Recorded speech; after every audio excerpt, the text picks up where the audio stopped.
हिंगोलीमध्ये सुद्धा दुसऱ्या टप्प्यामध्ये मतदान होणार आहे। हिंगोलीची संपूर्ण तयारी झाली असून प्रशासनाकडे हिंगोलीमध्ये निवडणुकांची पूर्ण तयारी झालेली आहे। हिंगोली लोकसभा निवडणुकीसाठी प्रशासन सज्ज।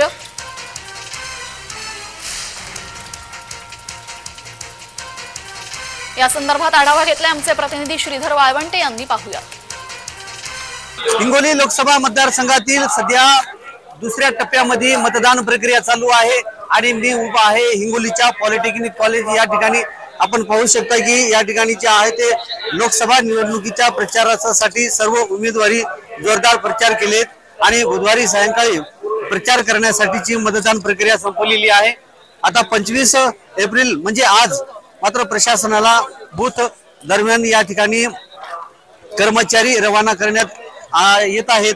यामध्ये ईव्हीएम मशीन असेल, जे काय मतदान प्रक्रिया लागणारे जे साहित्य आहे तर ते या ठिकाणी आता कर्मचारी वगैरे नेण्यासाठी या ठिकाणी सज्ज झालेले आहेत। दुसरीकडे प्रशासनाकडून निवडणुकीत लागणारे जे साहित्य आहे ते संपूर्ण नेण्यात येत आहे। साधारणतः या इलेक्शन साठी 10,000 कर्मचाऱ्यांपेक्षा जास्त कर्मचारी देखील कामाला लागलेले आहेत आणि साधारणतः 18 लाख पेक्षा जास्त मतदान प्रक्रिया देखील आहे आणि याच ठिकाणी 2003 बूथ या ठिकाणी हिंगोली लोकसभा मतदारसंघामध्ये आहे।